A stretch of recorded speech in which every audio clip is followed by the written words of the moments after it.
All right, guys. So we have the head coach from Fortis MMA in Dallas, Texas, on the line, Sayif Saud. So how you doing, Sayif? I'm doing well. How you doing? I'm doing good, man. Well, let's start it off with obviously, you know, Uriah Hall's great performance against Anderson Silva, in his retirement fight. What do you think were the keys to victory for Hall in the fight against Anderson? Because it looked like in the beginning he was having a little bit of trouble, like finding the range and dictating the pace, but then he was able to kind of pull him in and land the counter shots as Anderson pushed forward. What do you think the keys for Hall in that fight were? Well, I mean, we didn't want to rush in on Anderson. I mean, that's just stupid. I mean, the guy's one of the best fighters ever, and he's very good at setting traps, and he's done it many, many times. And so we knew that we had to be careful and get the timing down. And then once Uriah got his timing, we started landing on him. And I think also, it was Anderson Silva. There was a little bit of levity there for Uriah to work through some of that. And once he got going and once he got warmed up, I mean, it was a very good fight. I thought Anderson looked great. I thought it was the best he's looked in a few years. He weighed in at 184 pounds. He was sharp. And, it was one of those things that you just got to be patient. You can't rush in against a guy like that. Yeah, I saw somebody post on, I think it was on Twitter. They posted like a side-by-side of when Anderson knocked out Forrest Griffin with Forrest running in and then Hall catching Silva. I thought that was dope. I really liked that. Yeah, it was dope, but Anderson's is better than ours. And, I mean, there's just something about it. It's like, we beat Anderson. It was a huge accomplishment, and he's an unbelievable – it was a hard fight, too. Guys, he looked good. I mean, you saw him. He was chasing Uriah around, hitting him all over the place. But it's still – we have so much respect for him, and he's, like, such a goat that it's like, man, it's not even something to really talk about too much after the fact. That's why we just kind of – it was an honor to fight him, and it was an honor to fight his team. And Uriah won, and, he was supposed to win that fight. I think that was a fight he was supposed to win. He was the favorite, so he got the job done. But we definitely still have a ton of respect for their camp, and it's just not one that you want to, hey, we beat Anderson. Yeah, you beat Anderson, and he's getting older and all the other stuff. So yeah. I'm sure that was really emotional for Uriah too. I mean, you saw them kind of embrace after the fight, but a lot of people compared Uriah to Anderson. That like when he came off the Ultimate Fighter, a lot of people thought he was like the second coming of Anderson. So for him, I'm sure he was nervous for that fight because obviously, he was really nervous. I think that's the most nervous I've ever seen him, and he kept telling me, man, coach, I'm nervous. And I said, I know. I said, that's normal and that's good. That means that you're sharp. I said, anyone would be nervous if they're going to do 5 rounds against Anderson Silva. I said, of course, man. But I thought he controlled that well. And I thought he looked really sharp out there and obviously knocked him down a few times and got the finish, So any fight where you get a few knockdowns and a finish is a good fight. Yeah, exactly. So who would you like to see him fight next? I mean, I know he was scheduled to fight Jacare at one point, and that fell through, and then he was scheduled to fight Yoel Romero. Who do you want next for Uriah? Who do you think's a good matchup for him after that win over Anderson? I mean, it's whatever the UFC wants, The reality is, we've had 3 fights fall through. The UFC was really, really good to us and took care of us, and every single time Uriah had a problem, Nick Maynard would give him a better solution. It wasn't Uriah's fault that the Jacare fight fell out. So then he gives him Yoel, which was a huge opportunity for us, right? Yeah. Yoel had just fought for the belt. And then Yoel unfortunately falls out, and we're like, oh, man, this sucks. And then Nick's like, you know what? How about Anderson Silva? And I thought, oh, man, that's what a dream fight that is. And, and it was awesome. So Uriah has been in camp for 3 straight camps, and man, that's exhausting. The guy's been training for literally, this whole year. I've been getting him ready for a fight, so I'll let him decompress for a little while, and then we'll see. A fight with him and Till, I think, would be fun. Those are 2 guys that haven't matched up yet. That are both really dynamic strikers. So yeah, I think him and Darren Till would be an amazing fight. I think for Darren Till, I'd like to see him fight Uriah, and I'd like to see him fight Izzy. I think those are the best matchups for him stylistically in the division. Not necessarily the easiest fights at all. I think they're tough fights either way, but I just think that's the most entertaining fights for him to have in that 185 division would be either Hall or Izzy. I think those are his most entertaining matchups. Well, I think that you got to look at Till. I've been studying, Jeff's fighting Wonderboy, and I've been studying Wonderboy, and man, he's great. He's fantastic. The guy's unbelievable. But I studied the Till fight, and I mean, Till is something else because Wonderboy is one of the best, and and Till beat him and had some good ring generalship, and he even his last fight with Whitaker was, it was a good fight. It was competitive, and then Whitaker looked even sharper, in his next fight, I thought. So Till is no easy task, and he's big. He's a very big southpaw. Yeah, and it's funny you bring it up because obviously, it is Geoff Neal, the biggest fight of his career, coming up on December 19th against, I think Wonderboy's ranked 5th at 170 pounds. So he's going to be fighting the number 5 ranked contender in that division. What do you think the stylistic keys for a guy fighting a guy like Wonderboy for Geoff Neal? I mean, Geoff Neal's an amazing striker. He's really good with his footwork and his movement. And Wonderboy's always a difficult puzzle to solve. What do you think is the some key technical aspects of that fight for Geoff Neal to take advantage of? Or what do you think of the fight overall? I'm not going to talk about that too much. That wouldn't be very right. Yeah. Right, especially because they have a smart camp, and I guarantee Wonderboy studies and is figuring this whole thing out. Right, Geoff Neal moves a lot. Wonderboy has a tricky style. I mean, he has a tricky style, and we're gonna have to, come up with some things to deal with what he does well. And Wonderboy has 58 kickboxing fights. I think he's 58 now. I mean, the guy's been doing it his whole life, right? And he's super dynamic. He can fight both sides. He's definitely a puzzle we're going to need to solve. Yeah. Do you think he is the trickiest fighter to fight in the welterweight division? I do. I think he is the trickiest fighter because his stand-up is so good, and I don't think anybody else in that division has that type of stand-up and has the abilities to have. He beat Masvidal. He's beaten a lot of guys. Yeah, he got caught by Pettis, but he was winning that fight all the way up until that. I'm not saying that he can't, get caught, but, anybody can be caught. I mean, if you look at his body of work, the Vicente Luque fight, the guy looked amazing. Yeah. So he's a stud. Mm-hmm. What do you think of a guy like Vicente Luque? Because before he got announced to be fighting, Wonderboy, I thought that Vicente Luque versus Geoff Neal was an amazing fight in that division. So what do you think of Vicente Luque as a contender in that division? I think Vicente Luque is fantastic. I think that just goes to show you how good Wonderboy is. I thought that was going to be a really big fight. And, Wonderboy pulled away with it. But, man, just that experience that Wonderboy has, on his feet, I mean, he's just, he's no joke. So Vicente will be back. I mean, the guy's, he's got a granite chin. I mean, he comes forward, he throws down. One of the best guys in the division.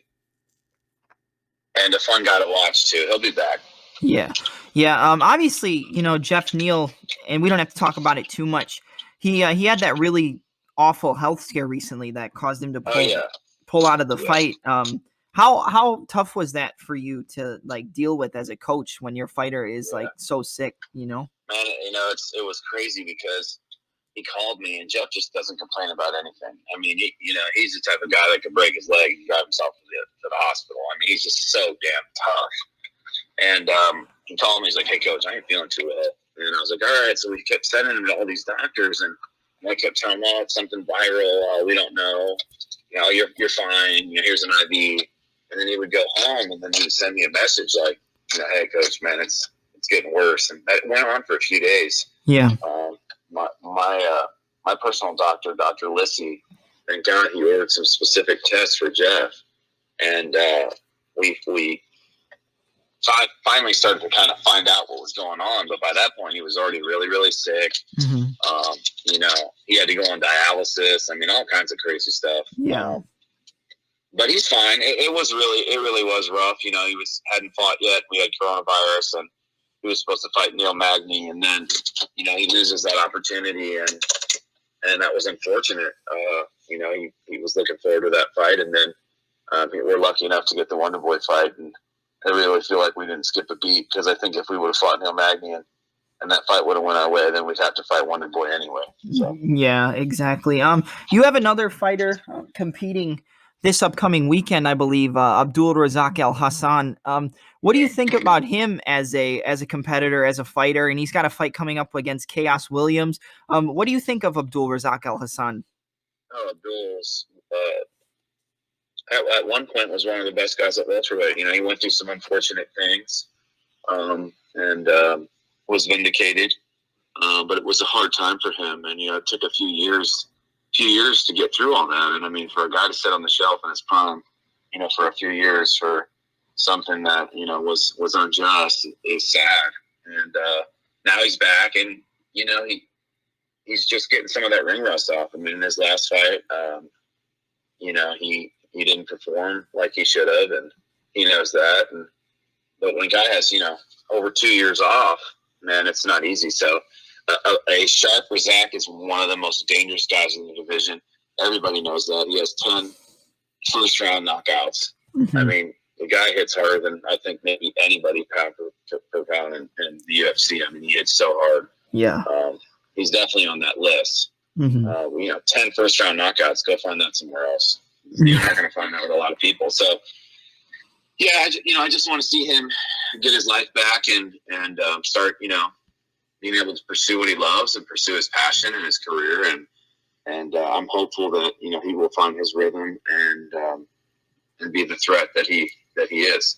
Yeah. I think Abdul, like you said, he's one of the most dangerous guys in the division. I mean, if you look at his fight, the only one fight that comes to my mind is his fight against Nico Price, when he just caught him up against the fence. And I mean, it just looked like Nico Price died. I mean, he got hit with the one clean shot, and it was just, that was it.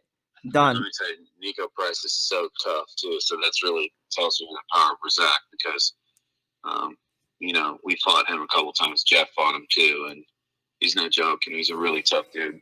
Mm-hmm.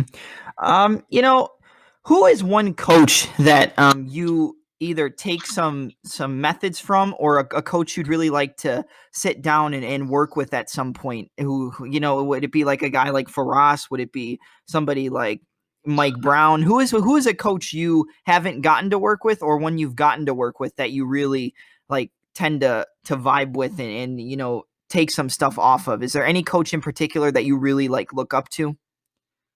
No, I mean, I respect all the other coaches, man. I think they're all great. They all do,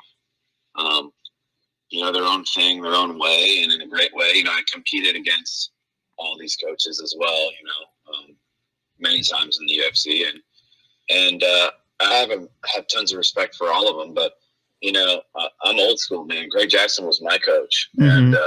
and Mike Van Arsdale was my wrestling coach, mm-hmm. and.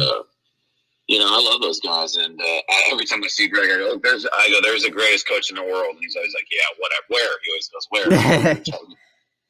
Or, Mike Winklejohn paid me the ultimate compliment last year. He came up and he said, man, you're the coach of the year. I mean, to hear that from my own coach, it was crazy. Yeah. And I was like, all right, whatever. But I just saw him this weekend, too, and the lady was asking him for their credentials, and I go, you don't know who that is? And she was like, huh? I go, those are the two best coaches in the world right there. So, I mean, being in that environment for 3 years and being in that gym and for us and all those great coaches came down there. I just interacted with so many people. It's really just a blend. But I'll go with my OG coach, Greg Jackson. Greg Jackson. Yeah. And, going off of that question, I mean, you talked about Greg Jackson. One of the fights that everybody is pushing for is Israel Adesanya versus John Jones. I think that's one fight everybody wants to see. And it's probably about as close we're probably as close as we're ever going to be to getting that fight, because they said that Izzy is going to be fighting Jan Blachowicz coming up in March. I mean, it's not official yet. That ain't an easy fight, though, against Jan Blachowicz. So I know they think they're going to kickbox him, and they probably can. But if Jan lands on him, he's going to have a problem. And I just don't know how he's going to get Jan out of there, because Jan is a big old boy. But look, their camp is really smart. I think that they've got Izzy fighting all stand-up fights, and the guy, he's another one of these guys like Wonderboy. I mean, the guy's been doing this for so long. He's got tons of awesome kickboxing experience, and he's really, really good and really, really slick and so comfortable on the feet. He's dangerous for anybody. So, if you're gonna ask me, I think about John, and I don't know if the question is, do I think it's gonna happen, or do I think it's who's gonna win? But listen, you can never count out John Jones. The guy is one of the best fighters ever to live, period. I don't care what anybody says. I don't care about all the other shit. I don't want to hear about it. I mean, I know he's made a lot of mistakes. I know he's done a lot of things that are very uncouth, and I don't judge people's personal lives. That's not my business, man. Who am I? And I just looking at what he's done in the cage, and you know, the steroid thing is definitely going to be something that people talk about, but man, I respect the hell out of Anderson, and he even got popped. You know, a lot of guys got popped. So I'm not going to play that game either. That, you know, this guy was doing that guy was doing that. I don't know, man. I know John Jones has never lost. So you never want to get cocky and say, oh, well, John Jones, sure, he is getting a little older, and I think he realizes these young lions are really coming for him. And 205, and 205 is rough, man. I think heavyweight is a smart move in a lot of ways, but I don't know about that fight. I would not pick against John. I think with that many championship wins, and you know, that team over there, Greg and them, they have a great team. They've got he's got Brandon Gibson. He's worked with many years. He's got Coach Wink. He's got Coach Greg, and a bunch of other people. So I don't know, man. We'll see if that fight really materializes. And the real news is that's a big, huge fight, right? It's a blockbuster fight. It's great for the UFC. It's great for the fans, whether they're at home or in attendance, and it's great for the sport. So, I mean, I would love to see it. Yeah, I think it's an amazing fight. Hopefully we get to see it. And like you said, I think a lot of people are discounting Jan Blachowicz. I think everybody thinks Izzy's just going to walk right through him. But, I mean, you know, Dominic Reyes arguably beat John Jones, and you know, I thought Jan Blachowicz kind of walked right through Dominic Reyes. I don't think Dominic Reyes, I mean, he had some good moments, but I mean, Jan really showed up in that fight, and just, I think he won every single round before he got the finish. Well, the thing that you have to understand is look at Glover Teixeira here this weekend. These guys with experience, man, they are mean dogs ready to get down. I mean, once you go through those ups and downs in there, you don't have the fear. And once you let go of the fear, that's power, right? So those guys, I mean, they've got so much experience, and you can never discount experience. You know, as long as you're physically still fresh enough and have enough athleticism and speed, and you have the experience, I mean, it's a dangerous combination. I think that's why you see a lot of guys having success a little bit later on. Yeah. Uriah's one of those guys, too. He's 36. Yeah, it's crazy how some guys will, you know, lose a couple fights in their early on in their career. And then, like you said, like Glover, I mean, he lost to John Jones, he lost to Rumble Johnson, but I mean, he's on what, a 6-fight win streak now, 6 in a row.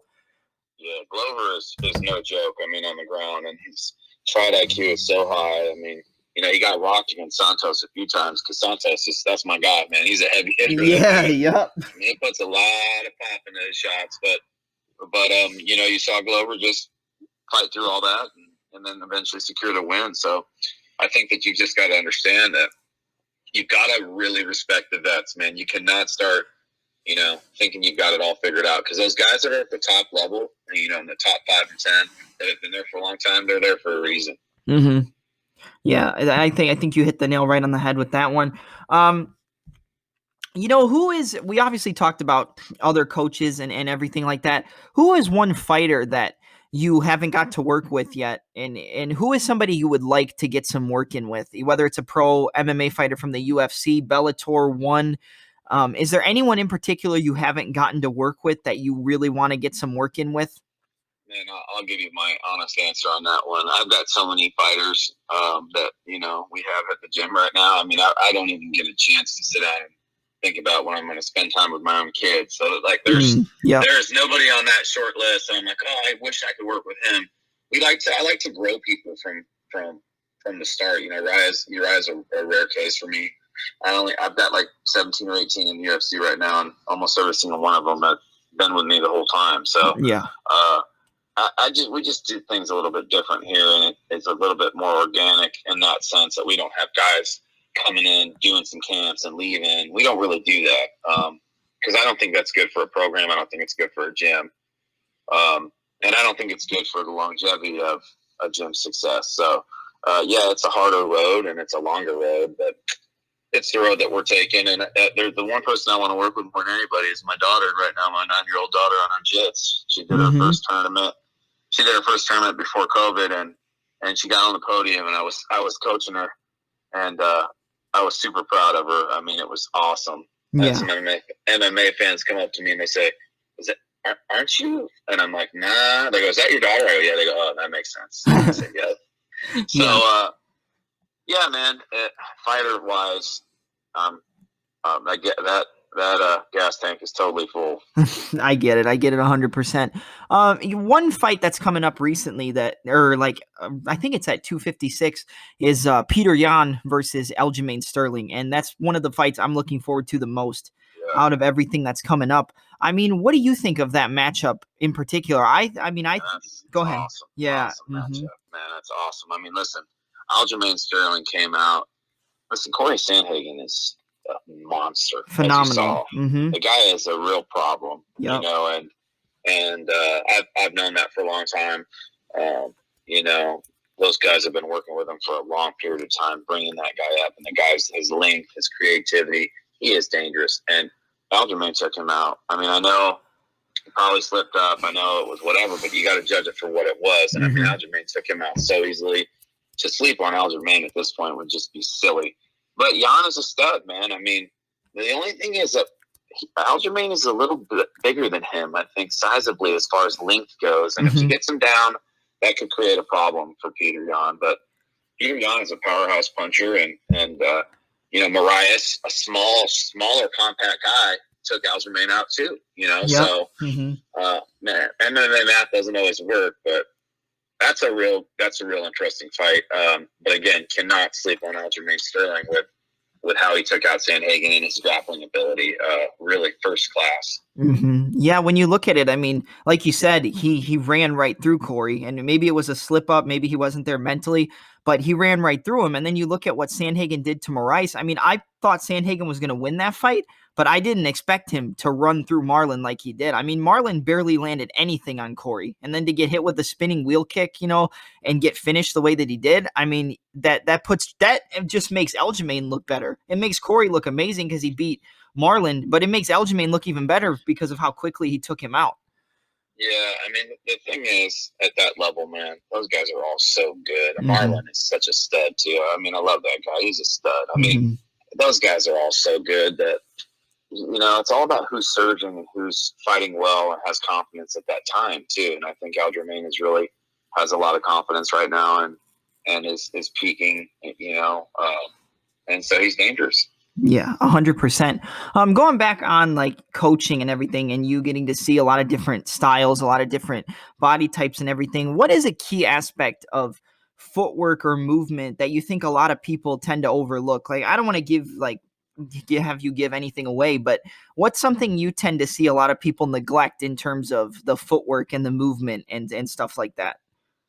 Well, I mean, man, everybody's different. You know, I think that in MMA, you're dealing with a whole myriad of styles, and also there's a lot of complicated things, right? I mean, am I sliding out of the way, and am I trying to avoid getting taken down, or am I sliding out of the way to come back in and strike? Or, you know, there's so many different variables, whereas in boxing, it's not as many variables. So footwork, I think itself is probably the biggest problem in MMA. People get really long in their stance. You've got a lot of people that still have a traditional background, so they're a little bit longer in their legs, and you know, that's why the boxing probably isn't as sharp. But the guys that are really sharp with their boxing, you know, maybe their kicking isn't as good. So I think you're gonna have a little give and take there with everything, just because of the nature of MMA, right? Yeah. And if somebody's doing one thing bad, they usually do something else really well. So it's a little bit hard in MMA to say,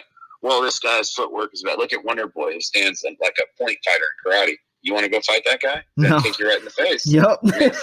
He's going to side kick you right in the face from that karate stance. So, you know, whereas then a guy like Carlos Diego Ferreira, you know, just puts his hands up, comes forward, and throws down. You know, everybody's different. Everyone has a different style. So, man, I would say footwork is probably the biggest thing, though, that will improve over time. And these younger athletes, man, they come in and they don't do anything but MMA. All they do is MMA. So we got kids that start at like 14 years old, and by the time they're 18, 19, I mean, they're just unreal. So yeah, I think the sport's going to keep evolving, and I think that what you'll see is that everything just continues to get better and better, which I think is what you see now. If you watch MMA from 10 years ago, and compare the fighters to now, it's like, man, the speed, the techniques, the power. Yeah, I think it's continued to crank up. So yeah, I think it's really crazy with how much footwork has become important. I mean, it's always been important, but I think one of the first guys we saw really implement footwork and movement in like a unique way was Dominic Cruz. I think he was the first guy where we saw in pro MMA that was like, okay, like he's able to slip and slide out of the way like a Muhammad Ali, like a Willie Pep. And then from there, it just got better. And you look at, I think, a more improved version, and not even more improved, but like just a different style of Dominic Cruz is Corey Sandhagen. And I think that's what makes him so dangerous. He has a little bit more pop in his shots and he has a little bit more variety in his striking, but he does give me some glimpses of a guy like Dominic Cruz. I mean, that's what I think. Man, Dom wouldn't like hearing that, saying Corey Sandhagen got more pop in his shots. I'll tell you, Dom is an OG, man. That guy, he was an innovator, and he's a really sharp MMA mind still, obviously. But I think, you're going to start seeing that, right? This is the next generation. So look at LeBron. Who did he watch? He watched MJ, right? Mm-hmm. So yeah, you're gonna see more and more technical skills, and just I think the whole sport will continue to ratchet up. I mean, look, back when I was fighting, they had maybe 6 or 10 events, or I don't know how many it was, but we weren't on TV. And then when the Spike deal came, it was the biggest deal in the world. And then the WEC came and Versus and all that stuff. It was such a big deal that there was a TV deal. Now I watch SportsCenter top 10, and there's our guys. Yeah. So it's like it's changed so much, even in that aspect, that it's just going to continue to grow and blossom. And it's really cool to have been in the sport now, 15 years plus, and see all the changes and all the guys that have been there and put the work in, finally starting to make some money and see the sport continue to grow. Yeah, I think you hit it right on the head, and it's just crazy, like you said, like how much the game has evolved. I mean, even in just the past 5 years, I think the amount of technique, the amount of variety. I mean, it's so different from what it was before. It's obviously same fundamentals and same techniques, but just different ways of using them. And it's just like football, like all these sports, bigger, stronger, faster. So, and I think that's just going to keep going. And then the pool of talent is also widening. Before, people be like, "You're a cage fighter, oh my God, man, you're crazy." That's what people would say. "You're crazy, man." Now you got kids calling the gym saying, "Hey, I want to fight UFC." Yeah, and their parents, supporting them. So the talent pool is going to widen, which is going to also increase the level. Yeah, 100%. All right, so obviously, we're fighting, or everybody's fighting during the coronavirus pandemic. It's starting to get worse now, and you've got Fight Island, you've got the UFC Apex facility in Vegas. Do you like coaching better in the corner, or cornering better when there's a crowd, or do you like it better with no audience and just being able to hear things and communicate a lot more clearly? What do you think about? Do you like it better in the times we are now, or do you like it better when there's a crowd and the energy is different?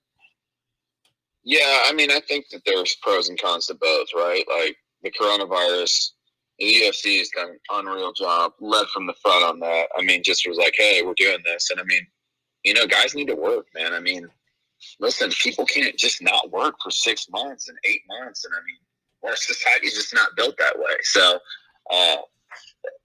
we're really thankful and grateful to be competing, and I think they've done a really good job too of setting up a system. I mean, you go there and you're locked down there, and I mean, they test you before you leave. They test you the week you're gonna leave. They just test you all the time. So the good news is, you don't have coronavirus all the time because you get tested every week. I've had like 37 tests or 38 tests. But as far as the Apex goes, man, we love the crowd. We love the crowd, we love the fans, and it's fun. You get done, you win a fight, you walk through. I always record that for my guys.